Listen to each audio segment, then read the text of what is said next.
Hello student, আসসালামু আলাইকুম। আমি আরফাত হোসেন শিকাইয়ের পক্ষ হতে তোমাদের জন্য নিয়ে এসেছি একটি ভিডিও ক্লাস। আজকের আলোচনার বিষয় হচ্ছে হিসাব বিজ্ঞান প্রথম পত্র তৃতীয় অধ্যায় ব্যাংক সমন্বয় বিবরণী।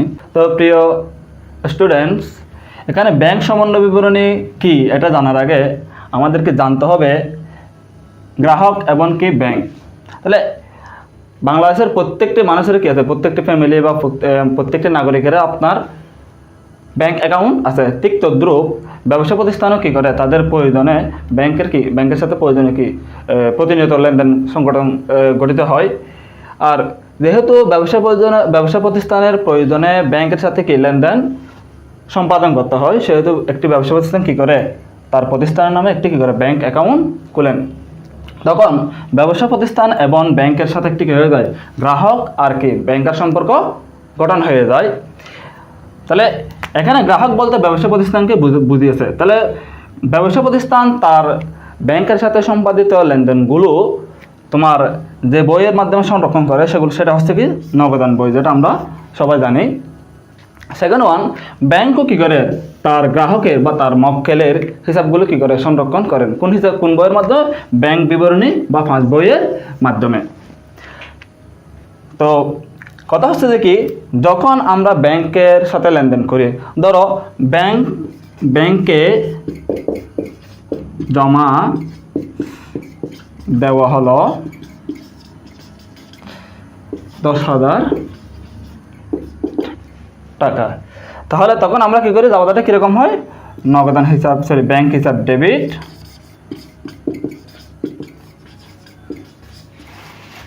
নগদান হিসাব ক্রেডিট। অর্থাৎ যখন প্রতিষ্ঠানের কোনো লেনদেনের ফলে প্রতিষ্ঠানের ব্যাংক ব্যালেন্স বেড়ে যায়, তখন সে ব্যাংক হিসাব কী হয়, ডেবিট হয়। আবার কোনো লেনদেনের ফলে যদি প্রতিষ্ঠানের ব্যাংক ব্যালেন্স কমে যায়, তখন ব্যাংক হিসাব কী হয়, ক্রেডিট হয়। এখন আসো, ব্যাংক তার মক্কেলের হিসাব কীভাবে রাখে, যখন ব্যাংকে জমা দেওয়া হলো তখন ব্যবসা প্রতিষ্ঠান রাখছে যে কি ব্যাংক হিসাব ডেবিট, নগদান হিসাব ক্রেডিট। আর ব্যাংক রাখলো যে কি নগদান হিসাব ডেবিট, আমানতকারী হিসাব ক্রেডিট, আমানতকারী হিসাব ক্রেডিট, আমানতকারী হিসাব কি ক্রেডিট। আমানতকারী বলতে এটা আমার প্রতিষ্ঠানের নাম হতে পারে।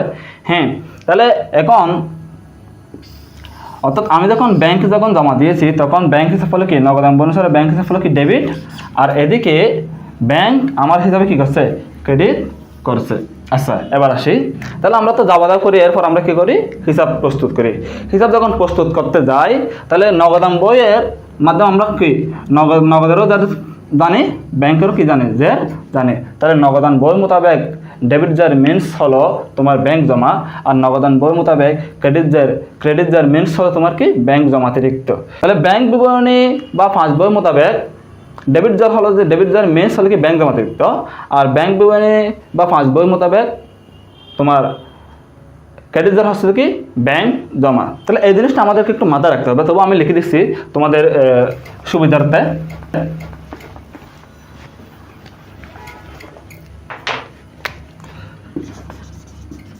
নগদান বই মোতাবেক ডেবিট যার সমান ব্যাংক জমা। তাহলে নগদান বই মোতাবেক ডেবিট যার বললো ব্যাংক জমা, অথবা নগদান বই মোতাবেক ব্যাংক জমা বললো ডেবিট যার। আবার নগদান বই মোতাবেক ক্রেডিট যার ইকুয়াল টু ব্যাংক জমাতিরিক্ত, ব্যাংক জমাতিরিক্ত। এরপরে এবার হচ্ছে কি ব্যাংক বিবরণী অনুসারে, ব্যাংক বিবরণী মোতাবেক ডেবিট যার মিনস ব্যাংক জমাতিরিক্ত,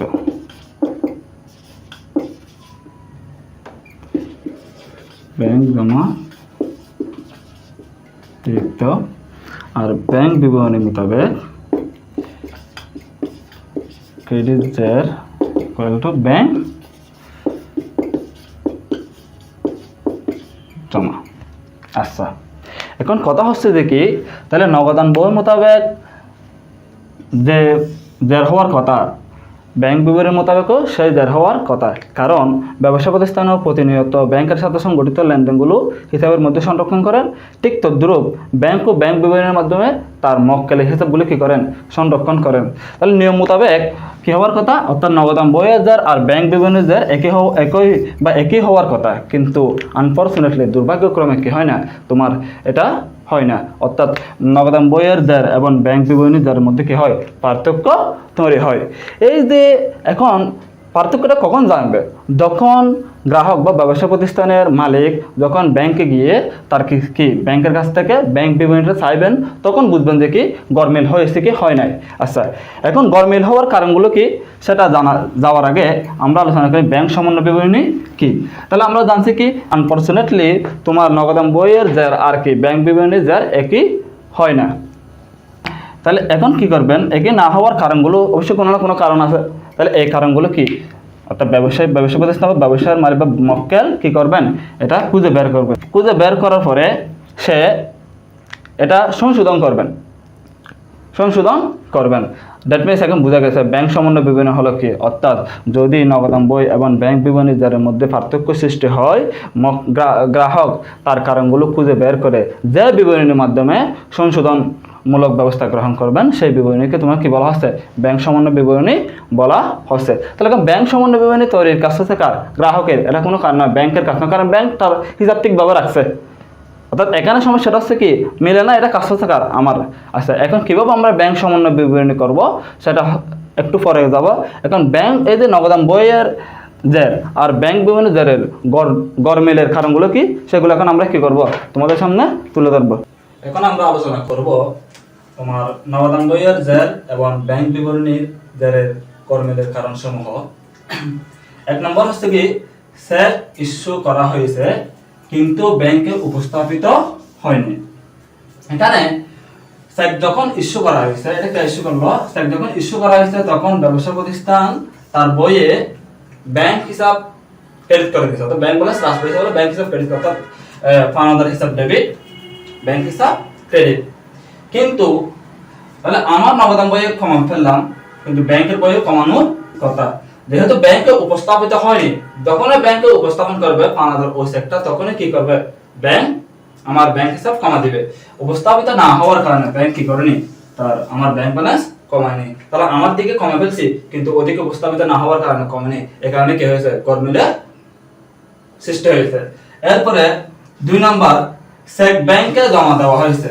তাহলে কার চেক ব্যাংকে জমা দেওয়া হয়েছে, অর্থাৎ দেনাদারের নিকট থেকে প্রাপ্ত চেকগুলো কোথায় জমা দেওয়া হয়েছে, ব্যাংকে জমা দেওয়া হয়েছে। দ্যাট মিন্স তখন আমরা কি করলাম, ব্যাংক হিসাব ডেবিট করে ফেললাম, অর্থাৎ ব্যাংক ব্যালেন্স বাড়াই দিলাম আমাদের বইয়ে। কিন্তু ওই টাকাগুলো যখনই আদায় হবে তখন কি করবে, যে ব্যাংক তার ব্যাংক বিবরণীতে ব্যাংক ব্যালেন্স বাড়াবে। কিন্তু এখন যেহেতু আদায় হয়নি, ব্যাংক কি করেনি, এখন ব্যাংক ব্যালেন্স বাড়ায়নি। তাহলে ব্যাংক ব্যালেন্স ওদিকে বৃদ্ধি হয় নাই, কিন্তু আমার দিকে কি হয়েছে, বৃদ্ধি পেয়েছে। তাহলে গরমিলের কারণ হয়েছে। এরপর হচ্ছে তোমার দেনাদার কর্তৃক সরাসরি ব্যাংকে জমা, দেনাদার কর্তৃক কি সরাসরি ব্যাংকে জমা দিয়ে দিছে। তাহলে এরকম যখন দেনাদার কর্তৃক ব্যাংকে সরাসরি জমা দিয়ে দিছে, ব্যাংক বিবরণীতে কি হলো, ব্যাংক ব্যালেন্সটা বাড়া দিল। কিন্তু আমার দিকে তো এখনো এটা আমি জানি না, অর্থাৎ নগদান বই এখনো কি হয়নি, এটা লিপিবদ্ধ হয়নি, বিদায় নগদান বই কি করেনি, ব্যাংক ব্যালেন্স বৃদ্ধি করেনি, যার কারণে গরমিল সৃষ্টি হয়েছে। এরপর তোমার ব্যাংক কর্তৃক সরাসরি আদায়, ব্যাংক কর্তৃক কোনো আমার দেনাদার বা অন্য কারো নিকট থেকে কি করলো, আমার টাকাগুলো সরাসরি আদায় করে ফেলছে। সরাসরি আদায় করার কারণে ব্যাংক বিবরণীতে কি করছে, তারা আমার ব্যাংক ব্যালেন্স বাড়ায় দিয়েছে, কিন্তু আমার এদিকে এখনো লিপিবদ্ধ হয়নি। লিপিবদ্ধ না হওয়ার কারণে আমার দিকে টাকা কমে গেছে, আমার দিকে ব্যাংক ব্যালেন্স কম দেখানো হয়েছে, ওদিকে কি বেশি দেখানো হয়েছে, যার কারণে গরমিল সৃষ্টি হয়েছে। এরপরে 5 নম্বর বলতেছে যে আদায়ের জন্য ব্যাংকে জমাকৃত চেক প্রত্যাখ্যাত হলো, অর্থাৎ কোন দেনাদারের চেকটি যেটি পরবর্তী সময়ে সে কি করবে, টাকাগুলো পরিশোধ করবে, ওই চেকগুলো যখন আমি ব্যাংকে জমা দিয়েছি তখন আমি কি করলাম, আমার ব্যাংক হিসাব ডেবিট, দেনাদার হিসাব ক্রেডিট করে ফেললাম। দ্যাট মিন্স অর্থাৎ ব্যাংক ব্যালেন্স বৃদ্ধি করে ফেলছি, কিন্তু ওই আদায়ের জন্য যে চেকগুলো আমি ব্যাংকে জমা দিয়েছি সেগুলো ব্যাংকে যখন উপস্থাপন করছি তখন তারা কি করেছে, প্রত্যেকগত করে দিছে। তাহলে ব্যাংকে প্রত্যেকগত করে দিছে মানে ব্যাংক কি করেনি, আমার ব্যাংক ব্যালেন্স বাড়ায়নি। তাহলে ব্যাংক ব্যালেন্স যেহেতু ওদিকে বাড়ায়নি, আমার এদিকে বৃদ্ধি করছি, যার কারণে কি হয়েছে, গরমিল সৃষ্টি হয়েছে। এরপরে তোমার ব্যাংক কর্তৃক মঞ্জুরিকৃত সুদ, ব্যাংক আমার জমা টাকার উপর কি করেছে, আলটিমেটলি সুদ মঞ্জুর করেছে। তাহলে উনি সুদটা মঞ্জুর করে আমাকে জানাবে কেন, আমি যখন ব্যাংক বিবরণী দেখবো তখনই জানবো। তাহলে ব্যাংক কর্তৃক মঞ্জুরকৃত সুদগুলো কি আলটিমেটলি ব্যাংক ব্যালেন্সের সাথে কি করেছে, ব্যাংক বিবরণীতে যোগ করেছে, যার ফলে ব্যাংক বিবরণীতে ব্যাংক ব্যালেন্স বেড়ে গেছে। আমার নগদান বই এখনো জানি না বলে আমি কি করিনি, ব্যাংক ব্যালেন্স বৃদ্ধি করিনি, যার কারণে গরমিল সৃষ্টি হয়েছে।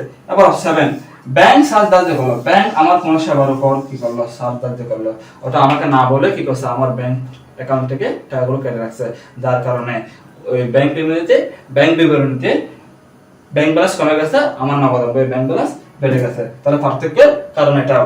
এরপর হচ্ছে তোমার নগদান বই, অর্থাৎ আমি যখন নগদান বই হিসাব প্রার্থী গেলে বলছি, ভুল করে বলছি, এক্ষেত্রে কি হতে পারে, গরমিল সৃষ্টি হতে পারে। অথবা 5 বইয়ে কোনো ভুল করলো, এক্ষেত্রে কি হতে পারে, তোমার গরমিল সৃষ্টি হতে পারে। এখন হয়তো আমার নগদান বই উদ্ধৃত নির্ণয় করতে ভুল করলাম, অথবা ব্যাংক বিবরণ উদ্ধৃত নির্ণয় করতে ভুল করলো, এর ফলে কি হবে, তোমার এর ফলে গরমিল সৃষ্টি হবে। এবার এই গরমিল গুলো কি করবে, অর্থাৎ ব্যাংক সমন্বয় বিবরণীর মাধ্যমে আমরা কি করব, সংশোধন করব। হ্যালো স্টুডেন্টস, আসসালামু আলাইকুম। আশা করি তোমরা সবাই ভালো আছো। আমরা গত ক্লাসেই ব্যাংক সমন্বয় বিবরণীর একটি অংশবিশেষ আলোচনা করছিলাম, যেখানের আলোচনার বিষয় হচ্ছে যে কি নগদান বই কি, ব্যাংক বিবরণী কি, অথবা 5 বই কি, তারপরে তোমার নগদান বই এবং ব্যাংক বিবরণীর জেরের মধ্যে পার্থক্যের কারণ অথবা গরমিলের কারণগুলো কী কী, সেগুলো নিয়ে আমরা কী করছি, বিস্তারিত আলোচনা করেছি। তারও ধারাবাহিকতার অংশ হিসেবে কীভাবে আমরা ব্যাংক সমন্বয় বিবরণী প্রস্তুত করব, সেটা নিয়ে আমরা আজকে কী করব, আলোচনা করব। তো শিক্ষার্থীবৃন্দ, এখানে ব্যাংক সমন্বয় বিবরণী কে প্রস্তুত করে, তাহলে গ্রাহকে কী করে, ব্যাংক সমন্বয় বিবরণী প্রস্তুত করে, যেটা আমরা পূর্বে বলেছি। আমরা আগেই বলেছিলাম যে কি, অর্থাৎ নগদান বই অনুসারে ব্যাংক জমা হলো ডেবিট জের, আর ব্যাংক বিবরণী অনুসারে ব্যাংক জমাতিরিক্ত হলো ডেবিট জের, আর নগদান বই অনুসারে ব্যাংক জমাতিরিক্ত হলো ক্রেডিট জের, আর ব্যাংক বিবরণী অনুসারে তোমার ব্যাংক জমা হলো ক্রেডিট জের। তাহলে এখানে প্রশ্নের মধ্যে আমার এই 7টা জের থেকে কোন একটা জের দেওয়া থাকবে, অথবা 2টা জের দেওয়া থাকতে পারে। ওখানে দেওয়া থাকতে পারে নগদান বই মোতাবেক ব্যাংক জমা, নগদান বই মোতাবেক ব্যাংক জমাতিরিক্ত, অথবা ব্যাংক বিবরণী মোতাবেক ব্যাংক জমা, অথবা ব্যাংক বিবরণী মোতাবেক ব্যাংক জমাতিরিক্ত। তাহলে যে উদ্ধৃত দেওয়া থাকবে বা যে জের দেওয়া থাকবে, সেই জেরের আলোকে আমাদেরকে কি করতে হবে, ব্যাংক সমন্বয় বিবরণী আলোচনা করতে হবে, প্রস্তুত করতে হবে। তো ভিউয়ার্স, এখানে আমাদের খেয়াল রাখতে হবে, যদি নগদান বই মোতাবেক ব্যাংক জমা অথবা ব্যাংক বিবরণী মোতাবেক ব্যাংক জমাতিরিক্তের যে দেওয়া থাকে, সেক্ষেত্রে এটা হচ্ছে কি উভয়টা ডেবিট, তাহলে এটা হচ্ছে ডেবিট নিয়মে আমাদের কি করতে হবে, অর্থাৎ ডেবিট জার দিয়ে আমরা কি করবো, শুরু করব। তাহলে আমরা যদি ডেবিট জার দিয়ে শুরু করি, তাহলে আমাদের শেষ করতে হবে কি দিয়ে, ক্রেডিট জার দিয়ে। আমাদের ক্রেডিট জার দিয়ে শুরু করি, ক্রেডিট জার বলতে কি বলছে, যদি প্রশ্ন যদি এরকম থাকে যে কি, মনে করো নগদান বই মোতাবেক তোমার ব্যাংক জমাতিরিক্ত এবং ব্যাংক বিবরণী মোতাবেক ব্যাংক জমা, তো ক্রেডিট জের দেওয়া থাকে, তাহলে সেক্ষেত্রে আমাদের কি দিয়ে শুরু করতে হবে, ওই ক্রেডিট জের দিয়ে আমাদের কি করতে হবে, শুরু করতে হবে। এখন কথা হচ্ছে যে যদি ডেবিট জের দেওয়া থাকে, অর্থাৎ ডেবিট জের দেওয়া থাকলে তখন আমরা কিভাবে ব্যাংক সমন্বয় বিবরণীটা প্রস্তুত করব, এই নিয়ে আমরা কি করব, আলোচনাটা আজকে করব। তাহলে প্রথমত, যদি প্রশ্নের মধ্যে নগদান বই মোতাবেক ব্যাংক জমার উদ্ধৃত অথবা 5 বই মোতাবেক ব্যাংক জমাতিরিক্ত অর্থাৎ ডেবিট জের দেওয়া থাকে, সেক্ষেত্রে আমরা কিভাবে ব্যাংক সমন্বয় বিবরণী করব। এক্ষেত্রে মনে রাখতে হবে, অর্থাৎ আমরা গরমিলের কারণগুলো তো আগে পূর্বে কি আলোচনা করেছিলাম, যদি অর্থাৎ কোনো লেনদেনের কারণে তোমার নগদান বইয়ের কমে যায় এবং ব্যাংক বিবরণীতে বেড়ে যায়, অর্থাৎ নগদান বইয়ে ব্যাংক ব্যালেন্স কমে গেল কোনো একটা লেনদেনের কারণে, এবং কি ব্যাংক বিবরণীতে কি ব্যাংক ব্যালেন্স বেড়ে গেল, সেক্ষেত্রে অর্থাৎ আমার নগদান বইয়ে কমে যে সমস্ত কারণে আমাদের নগদান বইয়ে কি ব্যাংক ব্যালেন্স কমে গেছে, সেগুলো আমি কি করব, এখানে যোগ করব। আর যে সমস্ত লেনদেনের কারণে আমার নগদান বইয়ে কি কমে গেছে, সেগুলো আমি কি করব, বিয়োগ করব। তাহলে প্রথমত যে যারটা প্রশ্ন দেওয়া থাকবে সেটা দিয়ে আমরা কি করব, শুরু করব। ডেবিট যা দেওয়া থাকলে অত মনে করেন নগদান বই মোতাবেক ব্যাংক জমা দিতে অথবা 5 বই মোতাবেক ব্যাংক জমা দিতে থাকলে ওটা দিয়ে আমরা কি করব, শুরু করব, লিখে দিলাম। এবার যোগ, কোনগুলো যোগ, যে সমস্ত লেনদেনের কারণে আমার নগদান বইয়ের ব্যাংক ব্যালেন্স কি গেছে, কমে গেছে, সেগুলো আমি কি করে দিব, যোগ করে দিব। ফার্স্ট অফ অল এখানে কি করব, 1 নম্বরে বলতেছে যে ইস্যুকৃত চেক পরিশোধের জন্য ব্যাংকে উপস্থাপন হয়নি। আমি একটা চেক ইস্যু করলাম, কাকে ইস্যু করলাম, পাওনাদারকে ইস্যু করলাম। তাহলে আমি যখন পাওনাদারকে একটা চেক ইস্যু করেছি অর্থাৎ প্রদান করেছি, তখন আমি আমার নগদান বই আমার জাবাদার মধ্যে সাথে সাথে কী করছি, কি এন্ট্রি করছি, অর্থাৎ পাওনাদার হিসাব ডেবিট, ব্যাংক হিসাব ক্রেডিট এবং আমার নগদান বইয়ে ব্যাংক ব্যালেন্স কমাই ফেলছি। অর্থাৎ চেকটা ইস্যু করার সাথে সাথে আমি কী করছি, নগদান বইয়ে আমার ব্যাংক ব্যালেন্স কমাই ফেলছি। এবং তোমার ব্যাংক বিবরণীতে কখন কমাবে, যখন ওই পাওনাদার আমার ইস্যুকৃত চেকটা ব্যাংকে উপস্থাপন করবেন, তখন কি ব্যাংক তার ব্যাংক বিবরণী বা 5 বইয়ে ব্যাংক ব্যালেন্স কমা দিবে। যেহেতু এখনও উপস্থাপন করেনি, সেহেতু কি আমার নগদান বইয়ে কমে গেছে, ব্যাংক বিবরণীতে কি বেড়ে গেছে। তাহলে আমি কি বলছিলাম, যে সমস্ত তাহলে এটার কারণে যে সমস্ত লেনদেনের কারণে আমার নগদান বই কমেছে সেগুলো যোগ। তাহলে এটার কারণে যেহেতু আমার নগদান বইয়ে কি ব্যাংক ব্যালেন্স কমে গেছে, সেজন্য এটা আমি কি করছি, যোগ করলাম। সেকেন্ড ওয়ান হচ্ছে কি তোমার প্রদেয় বিল অথবা অন্য যে কোনো খরচ পরিশোধের জন্য ব্যাংকে নির্দেশ দেন। এটা হয়, ব্যাংক আমি পদে বিলের টাকা পরিশোধের নির্দেশ দিলাম অথবা অন্য কোনো খরচ, যেমন স্কুলের বেতন, বিদ্যুৎ বিল, এই সমস্ত খরচগুলো পরিশোধের আমি ব্যাংকে নির্দেশ দিয়েছি। যখনই নির্দেশ দিয়েছি সাথে সাথে আমি কি করছি, আমার জাবাদার মধ্যে এন্ট্রি করলাম যে কি তোমার, অর্থাৎ ধর পদে বিলের টাকা পরিশোধের নির্দেশ দিলাম, পদে বিল হিসাব ডেবিট, ব্যাংক হিসাব ক্রেডিট। দ্যাট মিনস আমার নগদান বইয়ে ব্যাংক ব্যালেন্স কি করে ফেলছি, কমাই ফেলছি। আমার নগদান বই কি করছি, ব্যাংক ব্যালেন্স কমিয়ে ফেলছি। এখন আমার নগদান বই এই কারণে ব্যাংক ব্যালেন্স কমে ফেলছি, কিন্তু ব্যাংক এখনো পরিশোধ করে না। তাহলে এখনো পরিশোধ না করার কারণে উনি কি কারণে 5 বই আমার ব্যাংক ব্যালেন্স কমায়নি, যার কারণে গড মিলের সৃষ্টি হয়েছে। অর্থাৎ এই লেনদেনের ফলে আমার নগদান বই কমে গেছে, ব্যাংক বিবৃতি কি বেড়ে গেছে। তাহলে আমার নগদান বই যেহেতু কমে গেছে, সেহেতু আমি কি করলাম, যোগ করলাম। কি করলাম, যোগ করলাম। এবার আসো 3 নম্বরে, ব্যাংক কর্তৃক সরাসরি দেনাদার হতে আদায়, যা নগদান বইতে লেখা হয়নি। এরকম তো হয়, হ্যাঁ, ব্যাংক কি করছে, অর্থাৎ দেনাদার সরাসরি কি ব্যাংকে গিয়ে আমার অ্যাকাউন্টে কি করলো, টাকাটা জমা দিয়ে দিল। এখন ব্যাংক সাথে সাথে কি করলো, আমার অ্যাকাউন্টে টাকাটা কি করে দিল, প্লাস করে দিল, অর্থাৎ বৃদ্ধি করে ফেললো। কিন্তু আমি এখনো ওই বিষয়টা আমি জানি না, অর্থাৎ উনি যে মানে কি সরাসরি টাকাটা আদায় করে ফেলছে এটা আমি জানি না। না জানার কারণে আমার নগদান বই কি করে নাই, ব্যাংক ব্যালেন্স বৃদ্ধি করে নাই। অর্থাৎ যার কারণে আমার নগদান বই কমে গেছে, ওই ব্যাংক বিবৃতি কি হয়ে গেছে, বেড়ে গেছে। সেজন্য আমরা কি করবো, এটা ডেবিট করলাম। এরপর 4 নম্বরে কি হবে তোমার, ব্যাংক কর্তৃক বিনিয়োগের সুদ লভ্যাংশ আদায়, এটা বলে দেওয়া আছে। বিনিয়োগ সুদ এবং লভ্যাংশ আদায়ের জন্য ব্যাংকে আদায় দেওয়া আছে, এবং ব্যাংক যখনই বিনিয়োগ সুদ পাবে বা লভ্যাংশ আদায় হবে তখন কি করে ফেলবে, ব্যাংক ব্যালেন্স বাড়ায় ফেলবে। কোথায়, ব্যাংক বিবরণী অথবা 5 বইয়ে। কিন্তু এটা এখনো আমি জানি না বলো, অর্থাৎ নগদান বইয়ে এখনো কি, অর্থাৎ গ্রাহক এখনো জানা না বলো তার নগদান বইয়ে কি করেনি, ব্যাংক ব্যালেন্স বাড়ায়নি। যার কারণে কি হয়েছে, নগদান বইয়ে ব্যাংক ব্যালেন্স কমে গেছে, ব্যাংক বইতে ব্যাংক ব্যালেন্স কি হয়ে গেছে, বেড়ে গেছে। এর ফলে যেহেতু আমার নগদান বই কমে গেছে, সেহেতু আমি কি করে দিলাম, যোগ করে দিলাম। এরপরে ব্যাংক কর্তৃক মঞ্জুরিকৃত সুদ, যা নগদান বইতে কি হয়নি, তোমার লেখা হয়নি। তাহলে ব্যাংক কর্তৃক মঞ্জুরিকৃত সুদ যা নগদান বইতে লেখা হয়নি, ওই যে ব্যাংকের অ্যাকাউন্টে আমার জমা টাকার উপর ব্যাংক কি করে দিয়েছে, সুদ মঞ্জুর করে দিয়েছে। আমাকে না বলে ব্যাংক কি করে দিল, আমাকে বলা তো দরকার নেই। অর্থাৎ ব্যাংকে যখন খরচ কাটার আমার অ্যাকাউন্টে কেটে দিবে, যখন জমা করার কথা তখন জমা করে দিবে। তাহলে আমার জমা টাকার উপর যেহেতু ব্যাংক সুদ মঞ্জুর করছে, উনি আলটিমেটলি কি করে দিয়েছে, মানে আমার ব্যাংক অ্যাকাউন্টে অর্থাৎ ব্যালেন্স বৃদ্ধি করে বলছে। আমি এখনও জানি না বলে কি হয়েছে, আমার নগদান বইয়ে ব্যাংক ব্যালেন্স কমে গেছে, যার কারণে এটা এখানে কি হবে, ডেবিট হবে। এরপর তোমার একদম লাস্ট ওয়ান, আদায়ের জন্য জমাকৃত চেক। আদায়ের জন্য কি, জমাকৃত চেক যা নগদান বইতে কি হয়নি, লেখা হয়নি। এরকম হয়, আমি দানাদারকে কি করলাম, চেকের বিনিময়ে কি করলাম, বিক্রয় করলাম। এখন দানাদার ওই চেকের টাকাটা পরিশোধ করবে আমাকে কিছুদিন পরে, হতে পারে 1 সপ্তাহ, 10 দিন, 20 দিন পরে, যা হয় আর কি। হ্যাঁ, এখন আদায়ের জন্য আমি ওটা ব্যাংকে প্রেরণ করলাম। ব্যাংকে যখন ওই টাকাটা প্রেরণ করলাম, আমি সাথে সাথে কি করলাম, তোমার ব্যাংক হিসাব ডেবিট, দানাদার হিসাব ক্রেডিট করে দিলাম, অর্থাৎ প্রাপ্য হিসাব ক্রেডিট করে দিলাম। কিন্তু যেহেতু এখনো কি,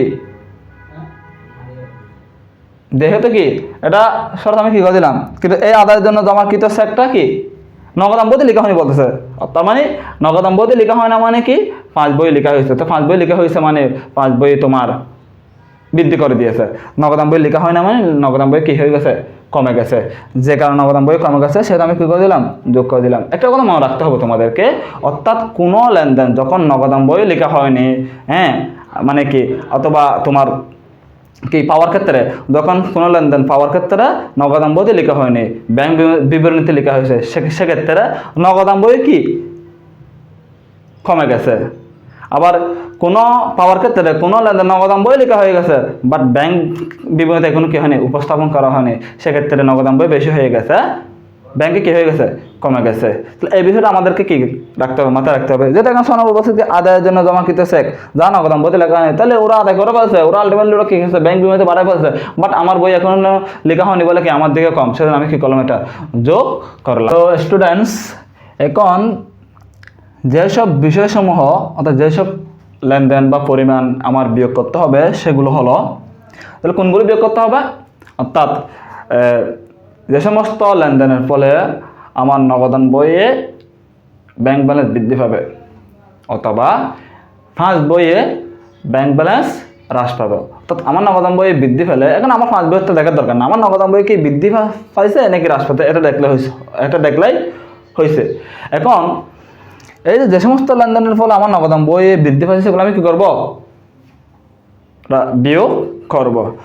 ফার্স্ট অফ অল, আদায়ের জন্য ব্যাংকে জমাকৃত চেক বা প্রাপ্য বিল যা এখনো ব্যাংক কর্তৃক কি হয়নি, আদায় হয়নি, যা এখনো কি হয়নি, ব্যাংক কর্তৃক আদায় হয়নি, ব্যাংক কর্তৃক কি হয়নি, আদায় হয়নি। তাহলে আদায়ের জন্য ব্যাংকে জমাকৃত চেক বা প্রাপ্য বিল, যখন আদায়ের জন্য ব্যাংকের নিকট চেক বা প্রাপ্য বিল জমা দিয়েছে, তখন আমরা কি করলাম, ব্যাংক ব্যালেন্স নগদান বইয়ে বৃদ্ধি করে ফেললাম, নগদান ব্যাংক হিসাব ডেবিট আর প্রাপ্য হিসাব বা প্রাপ্য বিল হিসাব ক্রেডিট করলাম।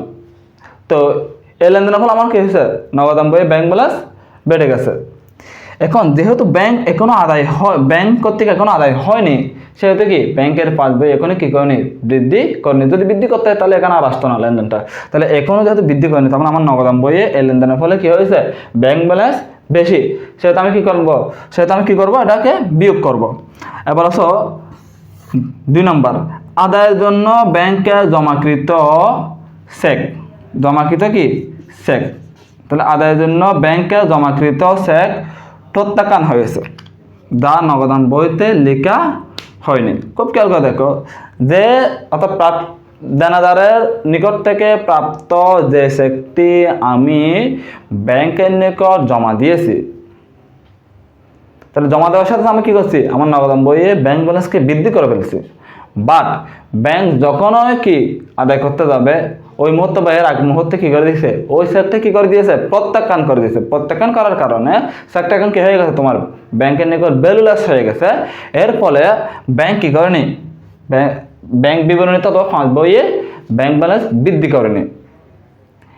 এর ফলে আমার নগদান বইয়ে ব্যাংক ব্যালেন্স বেড়ে গেছে, ফার্স্ট বইয়ে ব্যাংক ব্যালেন্স কমে গেছে, সেদিন আমি কি করলাম, বিয়োগ করলাম। এবার আসো থার্ড অফ অল, অর্থাৎ তৃতীয়ত, ব্যাংক কর্তৃক পদেয় বিল, ঋণের কিস্তি বা অন্য কোনো খরচ পরিশোধ করা হয়েছে। ব্যাংক কর্তৃক পদেয় বিল টাকা পরিশোধ করে দিল, ঋণের কিস্তি পরিশোধ করে দিল, অথবা বিদ্যুৎ বিল দিয়ে দিল। এগুলো দিয়ে দেওয়ার কারণে ব্যাংক কি করে দিয়েছে, সরাসরি তার ফার্স্ট বইয়ে আমার ব্যাংক অ্যাকাউন্ট থেকে টাকাটা কেটে রেখে দিয়েছে, তার মানে আমার ব্যাংক ব্যালেন্স কমাই ফেলছে। কিন্তু এখন আমি জানি না, মানে এখন আমার নগদান বইটা কি হয়নি, লেখা হয়নি, সেটা আমি কি করিনি, নগদান বইয়ে কমাইনি। তাহলে নগদান বইয়ের কমাইনি বলতে এখানে নগদান বইয়ে ব্যাংক ব্যালেন্স বেশি আর তোমার ফার্স্ট বইয়ে ব্যাংক ব্যালেন্স কম। যেহেতু এখন নগদান এই লেনদেনের ফলে যেহেতু আমার নগদান বইয়ে ব্যাংক ব্যালেন্স বেশি, সেহেতু আমি এটা কী করবো, বিয়োগ করবো। বিয়োগ করবো। এবার আসো 4 নম্বরে বলতেছে কি, ব্যাংক কর্তৃক ধার্যকৃত চার্জ, কমিশন, জমাতিরিক্তের সুদ যা কি হয়নি, নগদান বইতে লেখা হয়নি। ব্যাংক যখন আমাকে অর্থাৎ গ্রাহককে প্রদত্ত সার্ভিসের উপর চার্জ কি করলো, ধার্য করলো, অথবা কমিশন ধার্য করলো, অথবা আমার গ্রাহকের ব্যাংক জমাতিরিক্তের উপর সুদ কী করলো, ধার্য করলো, তাহলে উনি কী করলো, ব্যাংক আমার ব্যাংক ব্যালেন্স থেকে টাকাটা কেটে রেখে দিয়েছে, অর্থাৎ ব্যাংক ব্যালেন্স কমে ফেলছে পাস বইয়ে। যেহেতু আমি এখনো নগদান বইয়ে সেটা কী করিনি, লিখিনি, তারপরে আমার নগদান বইয়ে কী করিনি, এখনো ব্যাংক ব্যালেন্স কমায়নি। তাহলে নগদান বইয়ে ব্যাংক ব্যালেন্স কমেনি বলতে আমার নগদান বইয়ে ব্যাংক ব্যালেন্স বেশি আর পাস বইয়ে কি ব্যাংক ব্যালেন্স কম। যেহেতু আমার নগদান বইয়ে ব্যাংক ব্যালেন্স বেশি, সেহেতু আমি এটা কী করলাম, বিয়োগ করলাম। তোমার 5 নম্বর কি বললো, 5 নম্বর বললো যে কি ব্যাংক কর্তৃক পরিশোধিত চেক, ব্যাংক কর্তৃক কি চেক, পরিশোধিত চেক যা নগদানভুক্ত হয়নি। ব্যাংক কি করলো, অর্থাৎ চেকের টাকা পরিশোধ করে দিল পাওনাদারকে। সাথে সাথে ব্যাংক যখন ওই পাওনাদারের চেকের টাকা কি করে দিয়েছে, পরিশোধ করে দিয়েছে, সাথে সাথে ব্যাংক তার পাস বইয়ে ব্যাংক ব্যালেন্স কমে ফেলছে। যেহেতু আমার নগদান বইয়ে এখনও অন্তর্ভুক্ত হয়নি, সেহেতু আমি কী করিনি, ব্যাংক ব্যালেন্স কমায়নি। তাহলে আমার নগদান বইয়ে ব্যাংক ব্যালেন্স বেশি, পাস বইয়ে ব্যাংক ব্যালেন্স কম। তাহলে আমার নগদান বইয়ে বেশি হওয়ার কারণে আমি কী করলাম, বিয়োগ করলাম। এখন তাহলে সে কি যে যেটা আছে সেটা দিয়ে শুরু করলাম।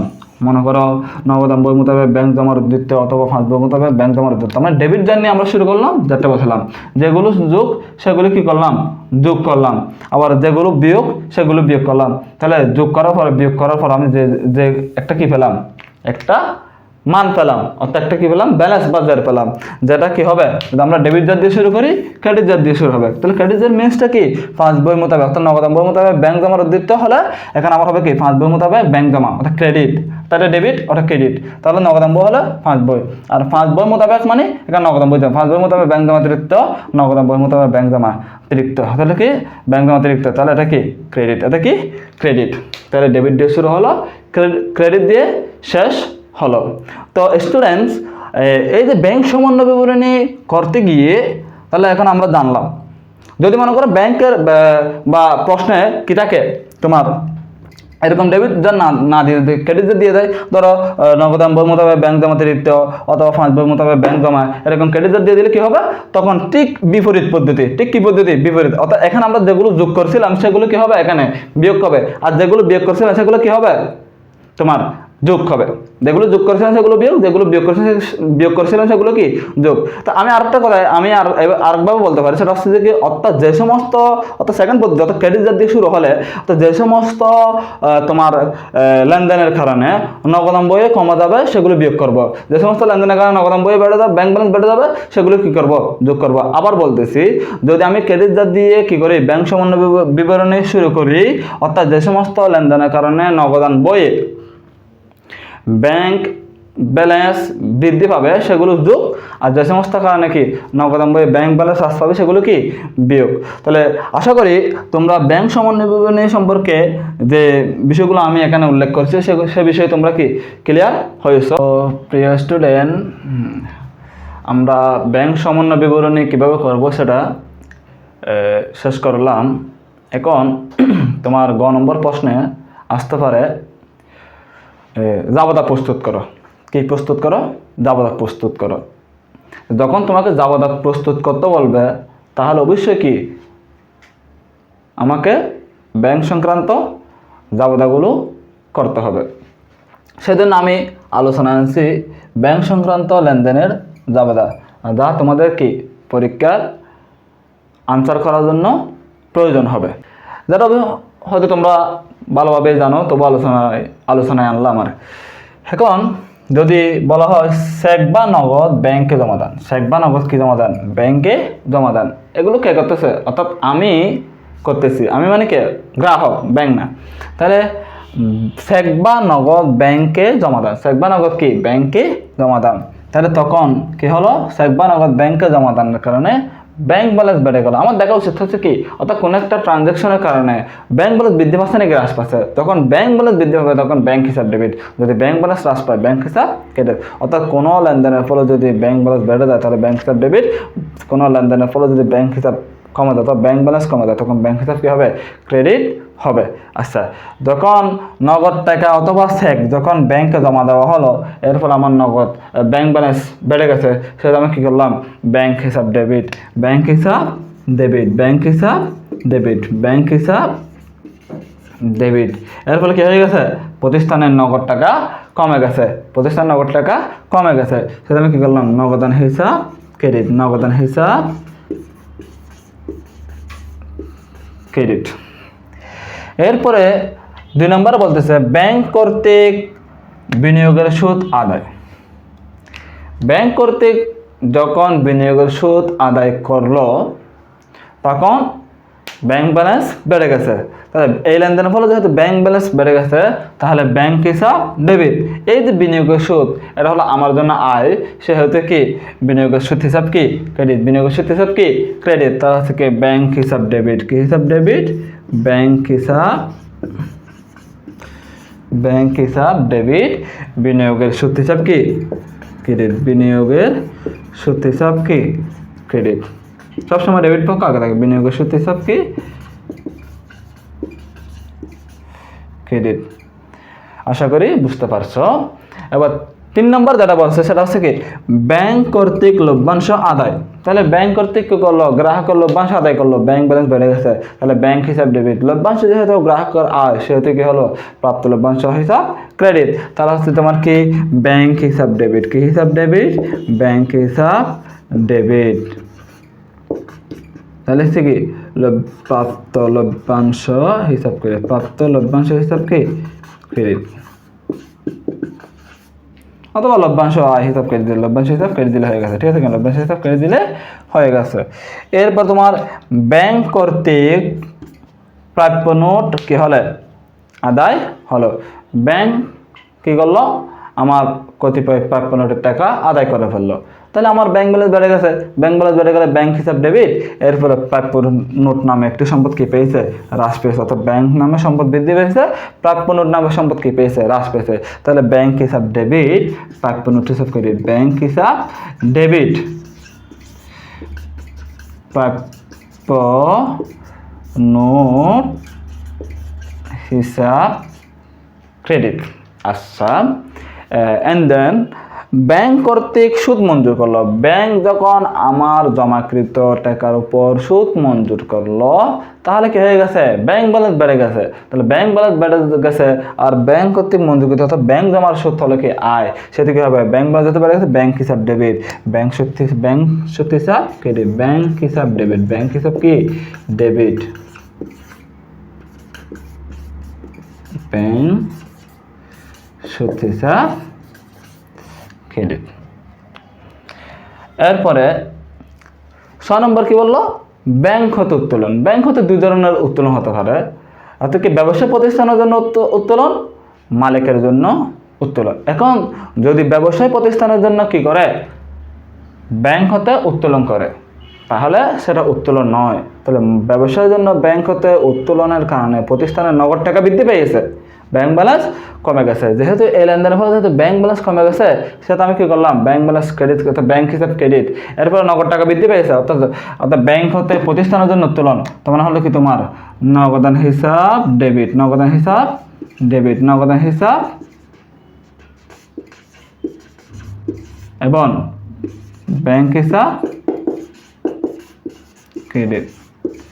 যদি ব্যক্তিগত প্রয়োজন উত্তোলন করে, মালিক যদি ব্যক্তিগত কারণে ব্যাংক হতে উত্তোলন করা পারে, ব্যাংক হতে উত্তোলন করে, তাহলে কি হবে? তখন সেটা কি হয়ে যাবে? অর্থাৎ মালিক কোনো কিছু যখন উত্তোলন করলো, তখন সেটা কি হয়ে গেলো? উত্তোলন হয়ে গেল। তাহলে উত্তোলন হিসাব ডেবিট, ব্যাংক হিসাব ক্রেডিট। উত্তোলন হিসাব ডেবিট, এখন আর নগদান হবে না, কারণ এখন কি হয়ে গেছে? মালিক উত্তোলন করার কারণে উত্তোলন হয়ে গেছে। উত্তোলন হিসাব ডেবিট।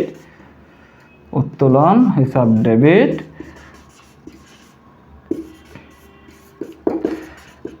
ব্যাংক হিসাব ক্রেডিট। আচ্ছা, এরপর তোমার 4 নম্বর কি বললো? ব্যাংকে জমাকৃত চেক প্রত্যেকত হয়ে ফেরত আসলো। ব্যাংকে জমাকৃত চেক কি প্রত্যেকত হয়ে কি আসলো? ফেরত আসলো। এই যে মনে করো ব্যাংকে জমাকৃত চেক, কোন চেকটা জমা দিয়েছিল? অর্থাৎ দেনাদারের নিকট থেকে অথবা প্রাপ্ত হিসাবে নিকট থেকে প্রাপ্ত চেকটি কি দিয়েছিল? ব্যাংকের নিকট জমা দিয়েছিল। তাহলে এবং সেটা কি হয়ে ফেরত আসলো, প্রত্যেকত হয়ে কি আসলো, ফেরত আসলো। যেহেতু তাহলে এখন ফেরত আসার কারণে কি হবে, তোমার ব্যাংক ব্যালেন্স বেড়ে যাবে। যখন আমি জমা দিয়েছিলাম তখন কি করলাম, ব্যাংক ব্যালেন্স বাড়া হয়েছিলাম, ব্যাংক হিসাব ডেবিট, প্রাপ্য হিসাব ক্রেডিট। এখন সেই চেকটা যখন ফেরত হয়ে আসলো, অর্থাৎ ব্যাংকে জমাকৃত চেক, এটা জমা দেখে হবে তোমার এই শুধুমাত্র এই জায়গাটা ব্যাংকে জমাকৃত চেক, কাজ চেক জমা দিয়েছি, প্রাপ্য হিসাবে চেক কি দিয়েছি, জমা দিয়েছি। তখন আমি কি এটা কারণে ব্যাংক ব্যালেন্স বাড়া হয়েছে, ব্যাংক হিসাব ডেবিট, কি হিসাব ডেবিট, ব্যাংক হিসাব ডেবিট, ব্যাংক হিসাব ডেবিট, প্রাপ্য হিসাব ক্রেডিট। কিন্তু সেই জমাকৃত চেকটা কি হলো, প্রত্যেকটা হয়ে ফেরত আসলো। তাহলে যেটা করেছিলাম তার ঠিক কি হয়ে যাবে, উল্টো হয়ে যাবে। এখন ব্যাংক ব্যালেন্সও কমে গেছে, প্রাপ্য হিসাবে কি হয়ে গেছে, বেড়ে গেছে। অর্থাৎ প্রাপ্য হিসাব পুরো লেনদেনের যাবো হলো কি, প্রাপ্য হিসাব ডেবিট, ব্যাংক হিসাব ক্রেডিট, ব্যাংক হিসাব ক্রেডিট। 8 নম্বর, ইস্যুকৃত চেক ব্যাংক কর্তৃক প্রত্যাগত হলো।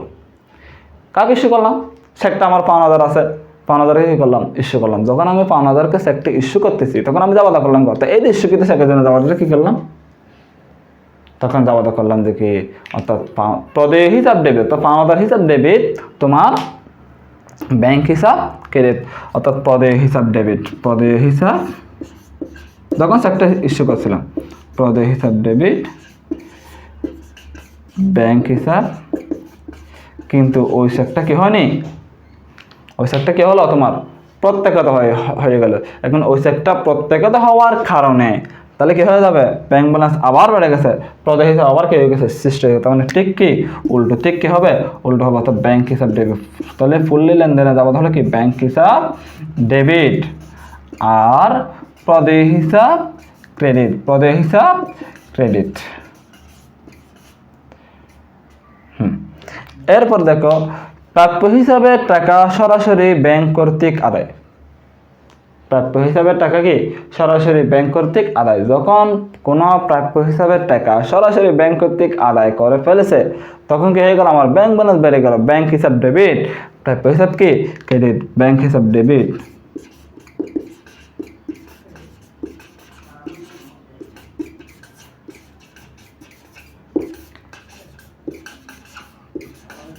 প্রাপ্য হিসাব কি ক্রেডিট, প্রাপ্য হিসাব কি ক্রেডিট। এরপরে দেখো, ব্যাংক চার্জ কি করলো, ধার্য করলো। অর্থাৎ ব্যাংক তার মক্কেলকে কোনো প্রদত্ত সার্ভিসের জন্য কি করলো, চার্জ ধার্য করলো।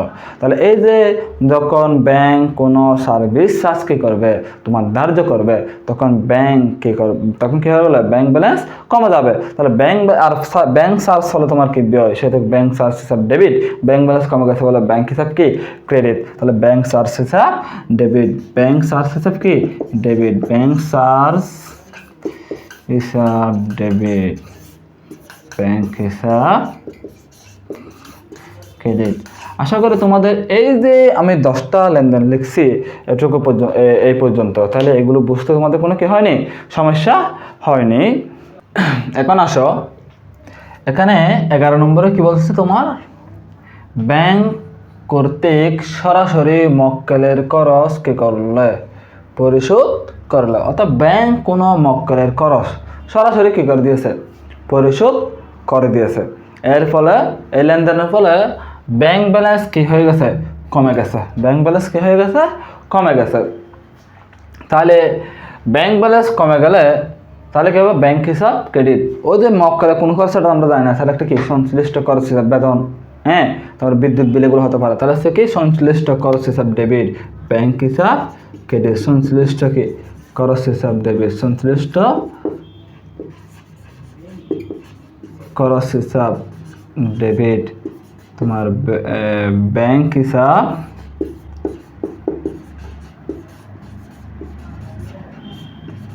ক্রেডিট। তাহলে ব্যাংক হতে সরাসরি মক্কেলের খরচ পরিশোধ করার কারণে ব্যাংক ব্যালেন্স কমে গেছে বলে ব্যাংক হিসাব কি ক্রেডিট করলাম, আর ওই খরচটা ডেবিট বলে কি করলাম, সংশ্লিষ্ট খরচ হিসাব কি করলাম, ডেবিট করলাম। এখন আসো, তোমার ব্যাংক কর্তৃক প্রদেয় বিলের অর্থ পরিশোধ, ব্যাংক কর্তৃক কি করলো, প্রদেয় বিলের অর্থ পরিশোধ করলো। তাহলে প্রদেয় বিল তো দায়, তাহলে সেই দায়টা ব্যাংক কর্তৃক কি করে দিল, পরিশোধ করে দিল। তাহলে দায় কমে গেল, ব্যাংক ব্যালেন্সও কমে গেল। দায় কমে গেল বলে প্রদেয় বিল হিসাব ডেবিট। প্রদেয় বিল হিসাব কি ডেবিট। প্রদেয় বিল হিসাব কি ডেবিট। প্রদেয় বিল হিসাব ডেবিট। আর এই প্রদেয় বিল পরিশোধ করার কারণে ব্যাংক ব্যালেন্স কমে গেছে, বিদায় ব্যাংক হিসাব ক্রেডিট।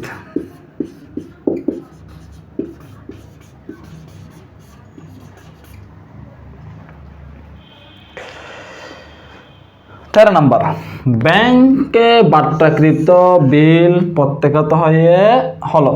ব্যাংকে বাট্টাকৃত বিল প্রত্যাগত, ব্যাংকের নিকট একটি বিল বা প্রাপ্য বিল অথবা প্রাপ্য হিসাব বাট্টা করলো। যখন বাট্টা করলো, অর্থাৎ বাট্টা করা মানে কি, এটা হচ্ছে তোমার প্রাপ্য হিসাব সংরক্ষণ যে যেটা আছে ওখানে ভালোভাবে আলোচনা করছে। অর্থাৎ ব্যাংকের নিকট ওটা কি, অর্থাৎ ডিসকাউন্টে ফ্যাক্টরিং বলা হয় যাকে আর কি, ওই বিলটা কি যে মূল মূল্য থেকে কম মূল্য অর্থাৎ বাট্টায় ওটা কি করা যায়, ভাঙানো যায়।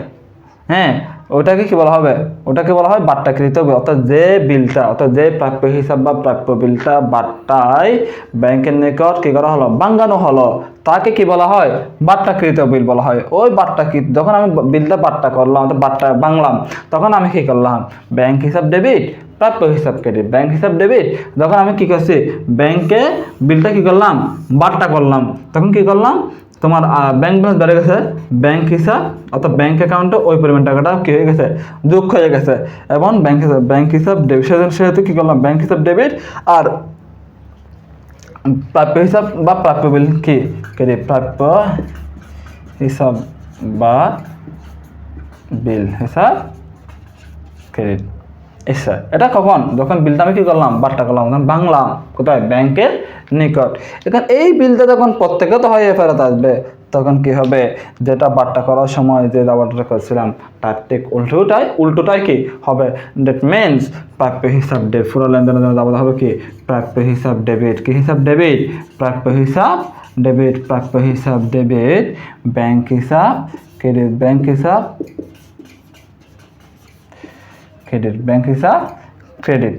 এখন আসো 14 নম্বরে কি বলছে তোমার, 14 নম্বরে বলছে যে কি, ব্যাংক কর্তৃক জমাতিরিক্ত সুদ ধার্য করলো। ব্যাংকে জমার চেয়ে বেশি যখন একজন গ্রাহক উত্তোলন করলো, তখন কি করতে হবে, নিয়ম মোতাবেক ওই জমাতিরিক্ত উত্তোলনের উপর যতদিন পর্যন্ত রাখছে ততদিনও কি সুদ দিতে হয়। অর্থাৎ যখন ব্যাংক ওই জমাতিরিক্ত উত্তোলনের উপর সুদ ধার্য করবে, তখন সেটা হবে কি, গ্রাহকের জন্য ব্যয়। হ্যাঁ, তাহলে ব্যাংক ধার্য করলো, আলটিমেটলি ব্যাংক কি করলো, তার অ্যাকাউন্ট থেকে ব্যালেন্সটা কমে ফেললো। তাহলে ব্যাংক জমাতিরিক্ত সুদ ধার্য করার ফলে ব্যাংক ব্যালেন্স কমা যায় এবং কি ব্যাংক জমাতিরিক্ত সুদ নামে ব্যয়টা বৃদ্ধি পায়। তাই কি হলো, ব্যাংক জমাতিরিক্ত সুদ হিসাব ডেবিট। ব্যাংক জমাতিরিক্ত কি সুদ হিসাব ডেবিট। ব্যাংক জমাতিরিক্ত সুদ হিসাব ডেবিট। জমাতিরিক্ত সুদ হিসাব ডেবিট। এরপর কি হয়েছে, আমার ব্যাংক ব্যালেন্স কমে গেছে, আমি কি করলাম, ব্যাংক হিসাব কি করলাম, ক্রেডিট করলাম। তাহলে এগুলো জানলে মানে কি যথেষ্ট। তো তোমাদের প্রশ্নের মধ্যে গ নম্বর বা ক নম্বর বলতে পারে, হ্যাঁ অমুক অমুক কি করো, লেনদেনের কি জাবাদা করো, অথবা বলতে পারে যে সমস্ত লেনদেনগুলো নগদান বই অন্তর্ভুক্ত হয়নি সেগুলো কি করো, জাবাদা করো। হ্যাঁ, তখন অথবা বলতে পারে যে সমস্ত লেনদেন ব্যাংকের বইয়ে কি হয় না, তো অথবা ব্যাংক বিবরণীতে অন্তর্ভুক্ত হয়নি সেগুলো কি করো, জাবাদা করো। তখন আমরা কি করব, এইরূপ জাবাদাগুলো কি করব, এরূপ কি করব, জাবাদাগুলো করব। তাহলে জাবাদাটা যাতে ভুল না হয় সেটা আমরা কি করব, বেশি বেশি প্র্যাকটিস করব। কারণ আলোচনার বিষয় হচ্ছে তোমার ডেবিট মেমোরেন্ডাম অর্থাৎ ডিএম।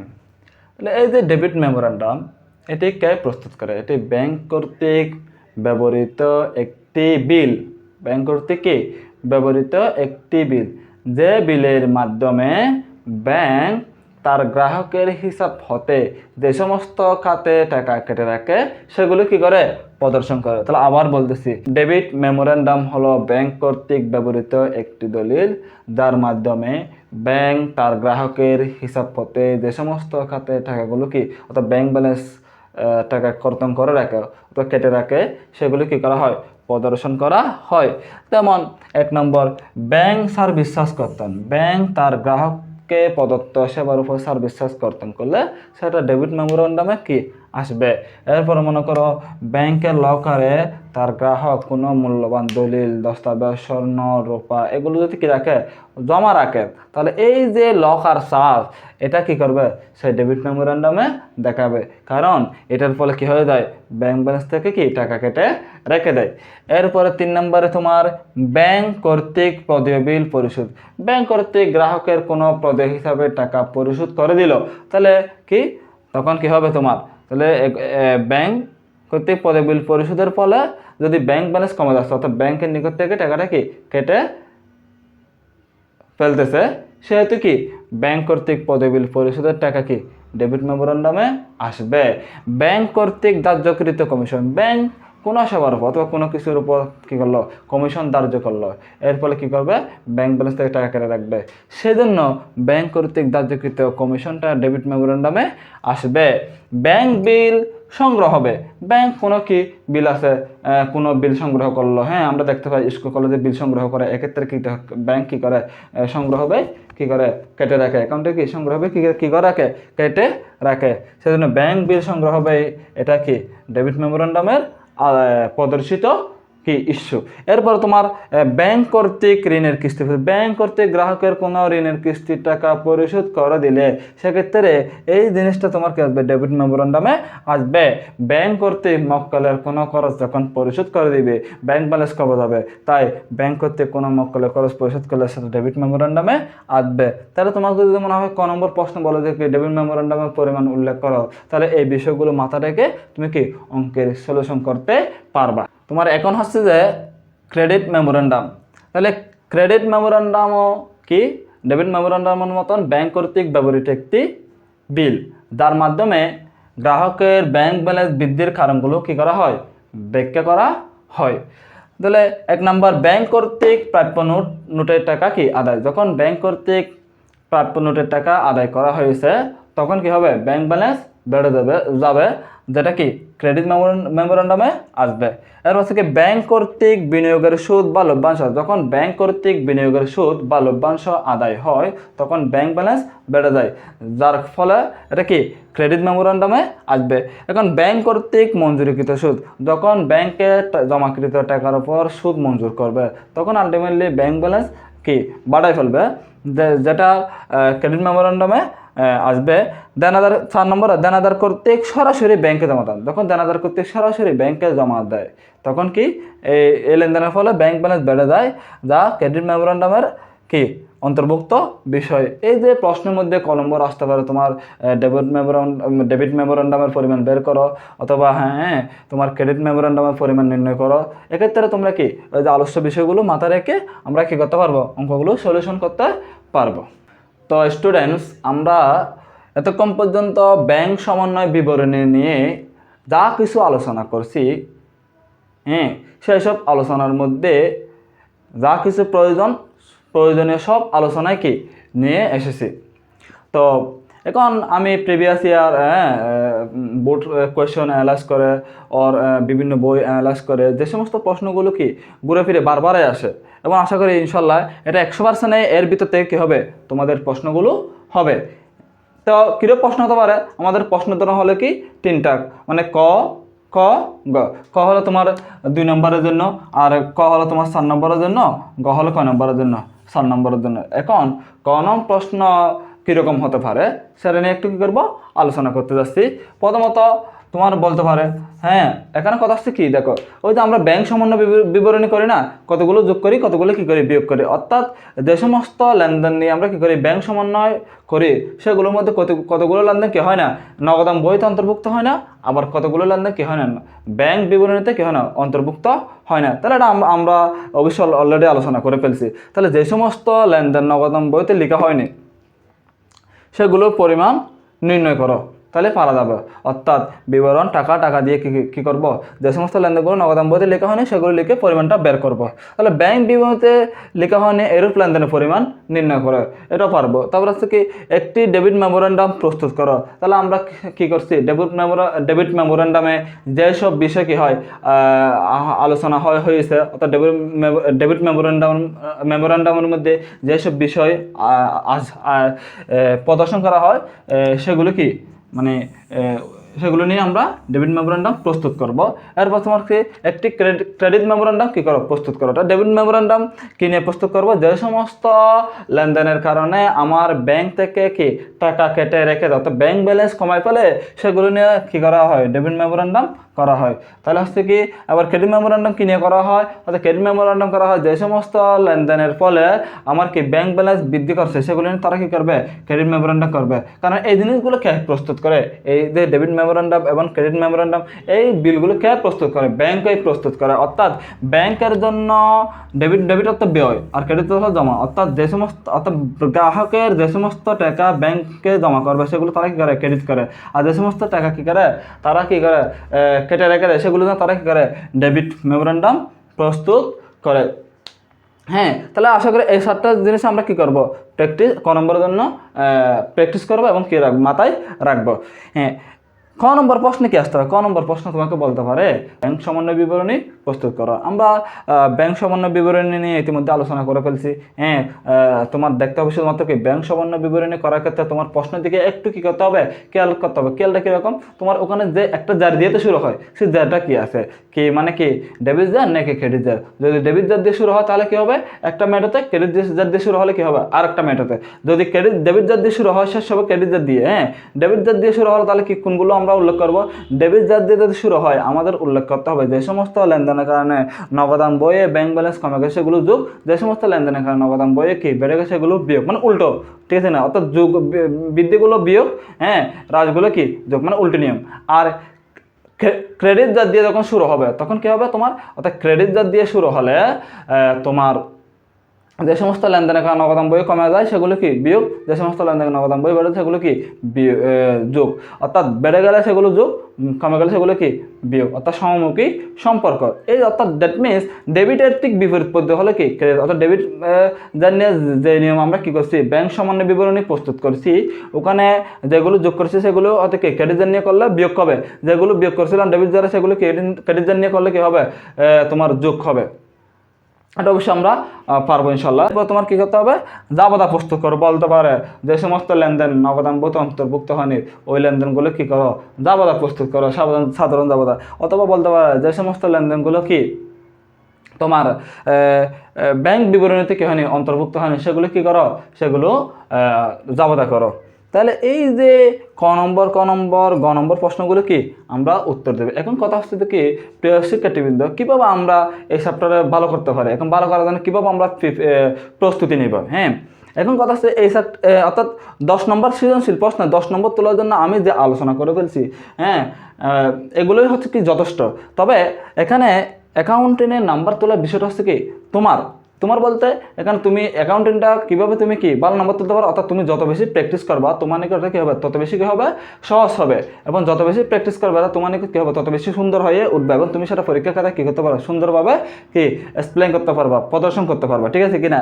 সেজন্য আমাদের কী করা দরকার, এখন কীভাবে আমরা প্র্যাকটিস করবো, কথা হচ্ছে দেখি তোমাদের নিকট বই আছে, হ্যাঁ তোমার সাজেশন আছে, টেস্ট পেপার আছে, অনেকের কাছে অনেক কিছু আছে। এখান থেকে আমরা কী করবো, প্রিভিয়াস ইয়ার বোর্ড কোয়েশ্চেন হোক অথবা বইয়ের কোয়েশ্চেন হোক, এখান থেকে 5টা অথবা 10টা যার যেরকম ইচ্ছে, হ্যাঁ কম দিব না, 5টার কম দিব না, হ্যাঁ 10টা অথবা 5টা কে নিয়ে প্রশ্ন আমরা কী করবো, সিলেক্ট করব। এটা একবার প্র্যাকটিস করলে কিন্তু কী হয় না, তোমার এটা কী হবে না, খুব বেশি ভালোভাবে কী হবে না, শেষ হবে না। সেজন্য আমরা যত বেশি প্র্যাকটিস করবো তত বেশি আমাদের নিকট কী হবে, এটা মানে কি ভালোভাবে প্রস্তুতি হবে। সেজন্য আমরা কী করবো, 5টা বা 10টা কোয়েশ্চেন সিলেক্ট করে আমরা সেগুলো কী করবো, বারবার ওগুলোই কী করবো আমার প্র্যাকটিস করবো, ওগুলোই কী করবো প্র্যাকটিস করবো। আশা করি এভাবে প্র্যাকটিস করলে তোমরা কী করবা, তোমরা তোমাদের পরীক্ষার সময় সুন্দরভাবে ব্যাংক সমন্বয় বিবরণী নিয়ে কী করতে পারবা, উত্তর দিতে পারবা। অবশ্যই কী আসবে, ব্যাংক সমন্বয় বিবরণী থেকে একটা প্রশ্ন আসবে, আর ওই প্রশ্নের ধরন অবশ্যই এই প্যাটার্ন অনুযায়ী হবে। আজকের ব্যাংক সমন্বয় বিবরণী ক্লাসটা কী করা হলো, শেষ করা হলো। আসসালামু আলাইকুম। So many dreams, yeah. in my life. I dream a lot of things in my life. You dream, I dream. They dream, we dream. 'Cause you don't be satisfied for what we have.